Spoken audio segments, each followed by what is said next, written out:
I vantaggi di leggere un libro a settimana? È un sacco di conoscenza in base ai libri che scegli. Puoi diventare un esperto in filosofia, puoi avere un master in Harry Potter oppure cominciare un business. Gli svantaggi sono 52 libri all'anno, non 100. E alla fine dirò una cosa un po' controversa che farà arrabbiare un po' di persone.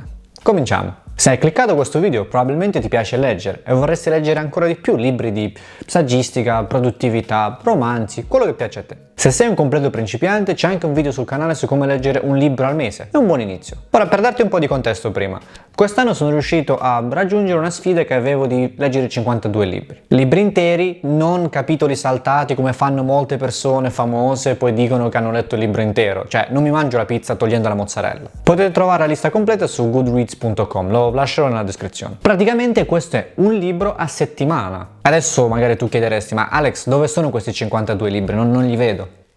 Hai ragione, ottima domanda. E questa è la prima idea che voglio discutere. Combinare i formati, cioè tra libri di carta, audiolibri e libri elettronici, PDF insomma. In passato di solito dicevo che tipo gli ebook o tipo i PDF, cioè non è la stessa cosa come leggere il libro di carta.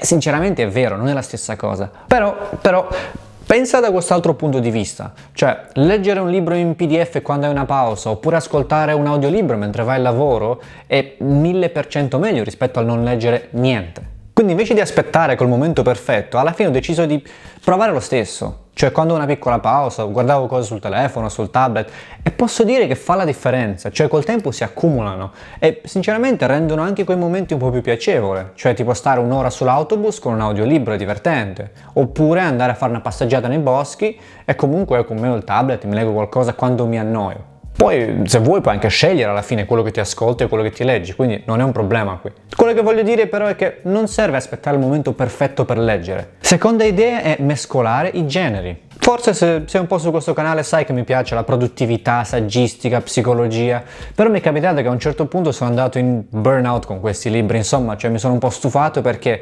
contengono un sacco di strategie, consigli, come fare e non riuscivo praticamente ad applicare tutti questi consigli, erano troppi, se leggo solo questo genere di cose. Forse ti è capitato anche a te. Quello che adesso faccio, per esempio, è avere un libro durante il giorno, magari di produttività per così dire, Atomic Habits, abitudini atomiche, lo consiglio, un libro fantastico, e ho questo libro in diversi formati, cioè tipo di carta, o me lo ascolto in audiolibro, oppure ce l'ho sul tablet in PDF, e quindi prendo appunti, lo guardo durante il giorno. Poi per la sera o i fine settimana o quando semplicemente sono stanco ho il mio amico Terry Pratchett che è puro divertimento, cioè puro intrattenimento. Quest'uomo è un genio sottovalutato, se volete rilassarvi, se volete ridere, se volete far parte di un universo incredibile, posso solo consigliarvelo. E la terza e ultima idea è fare un po' di ricerche prima di prendere i libri. Specialmente se parliamo di libri sulla comunicazione, di psicologia, qualcosa che vi serve per il lavoro. Cioè, vedere magari un piccolo riassunto, le idee principali. Di nuovo, goodreads.com è un ottimo posto per trovare queste cose. Perché scegliendo con cura quello che ci serve, quello che ci interessa, quello che vogliamo veramente leggere, ci darà quella marcia in più, cioè almeno anche a me, tipo, mi dà quella marcia in più per finire quel libro. Per esempio, io adesso potrei leggere un libro su come fare sandali dalle noci di cocco. Ma mi serve veramente questo libro adesso? Cioè, a meno che non contenga i segreti su come parlare perfettamente tedesco in 2 settimane, non credo che sarò così motivato a finirlo. E ora, come avevo promesso, la polemica. Sei pronto? Non credo che sei pronto, ma proviamo lo stesso. Non importa quanti libri leggiamo, quanto leggiamo velocemente. Cioè, l'ho imparato dopo la sfida di quest'anno, che i libri che veramente contano sono quelli che ti hanno fatto sorridere, che ti hanno insegnato qualcosa, che ti hanno dato l'ispirazione. Perché alla fine se leggo 100 libri velocemente non mi ricordo niente, è come se non avessi letto niente. Leggi alla fine quello che ami veramente, sceglilo con cura.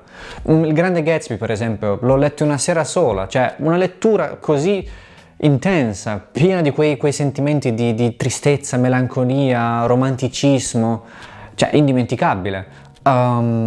Terry Pratchett, Man at Arms, l'ho letto anche perché non mi aspettavo che fosse tipo un romanzo criminale, però è stato stupendo, cioè proprio mi ha intrattenuto un sacco. Trova quei libri che ti possono insegnare quello che ti serve e rileggili magari e applica queste conoscenze. Questo sto cercando anch'io di fare, cioè invece di cercare sempre libri nuovi, sto vedendo quei libri che mi hanno aiutato, che hanno fatto la differenza in passato per me.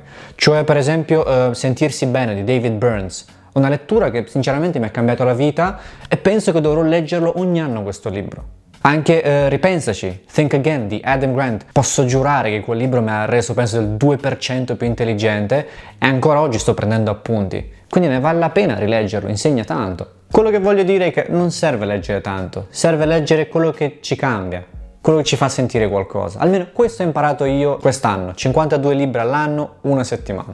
Questo è tutto per oggi, grazie per essere passato nella biblioteca. Se ti è piaciuta la puntata o l'hai trovata utile, puoi lasciare un commento, sono curioso di sapere la tua opinione e aiuta tantissimo la biblioteca. Ci vediamo nel prossimo libro, ciao!